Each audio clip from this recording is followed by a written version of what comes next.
অন্যের বাড়িতে কাজ করে করে করে করে আপনি আমারে বিদেশে পাঠাইছেন। আপনার সন্তান 4 বছরে অনেক বড় ধনী হয়ে গেছে। এক প্রবাসী আল্লাহর বান্দা একদিন টেলিফোন করে, রাত বাজে প্রায় 12টা, সৌদি আরবে থাকে।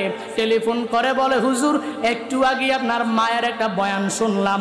মা বাবার বয়ান শোনার পরে এবার মনে করলাম আমার কিছু দুঃখের কথা আপনার কাছে শেয়ার করব। প্রবাসী আল্লাহর বান্দা গভীর রাতে আমারে টেলিফোন কইরা কইরা বলতে লাগলো, হুজুর আমার মা বাবার বয়ান শোনার পরে আমি ভাবলাম আপনার কাছে আমি একটু শেয়ার করি। হুজুর 4 বছর পর্যন্ত আমি আমার বাংলাদেশে আমার মায়ের কাছে যেতে পারলাম না। 4 বছর পর্যন্ত আমি আমার বাবার কাছে যেতে পারলাম না। প্রবাসের মধ্যে থাকলাম 4 বছর পর্যন্ত আমি প্রবাসে বাংলাদেশে আসতে পারি নাই।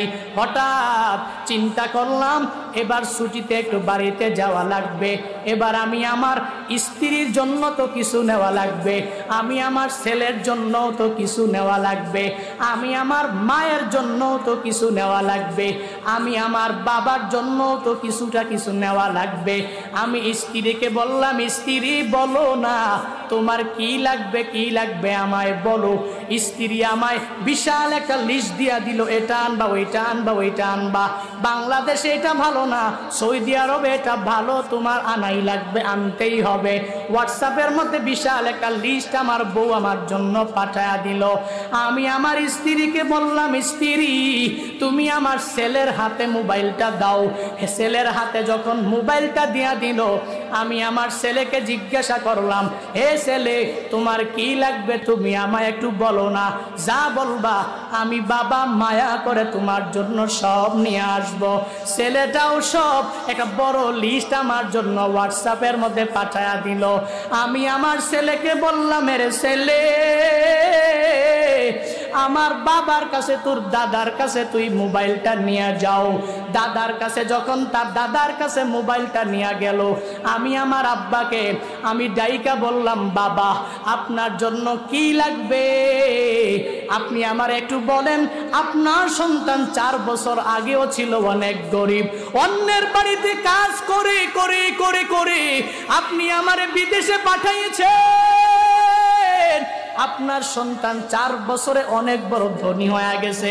ও বাবা বলেন বলেন আপনার কি লাগবে, আমি আপনার জন্য সব কিছু সুন্দরভাবে এনে দিব। বাবা বলেন, সন্তান লাগবে না আমার জন্য কিছু লাগবে না। 4 বছর পর্যন্ত আমি তোর চেহারাটা দেখলাম না। আমার পুত্রবধূর জন্য আনো, তোর মার জন্য আনো, আর আমার নাতির জন্য আনো। আমি বাবার কোনো কিছু লাগবে না, তুই শুধু আমার সামনে তুই আয়। এবার ওই প্রবাসী আল্লাহর বান্দা মনে হয় চোখের পানি টল টল টল টল করতেছে, আর বলে, হুজুর এবার আমি আমার বাবাকে বললাম, বাবা আমার মায়ের হাতের মধ্যে একটু মোবাইলটা দিয়া দেন।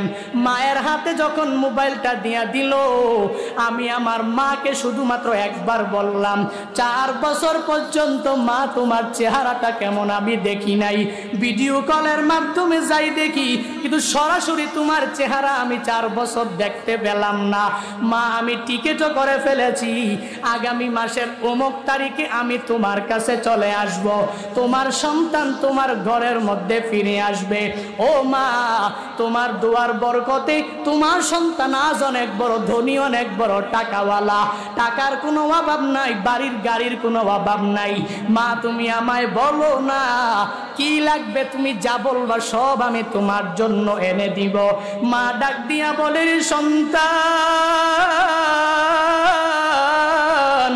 4 বছর পর্যন্ত আমি তোর চেহারাটা এখনো পর্যন্ত দেখি নাই।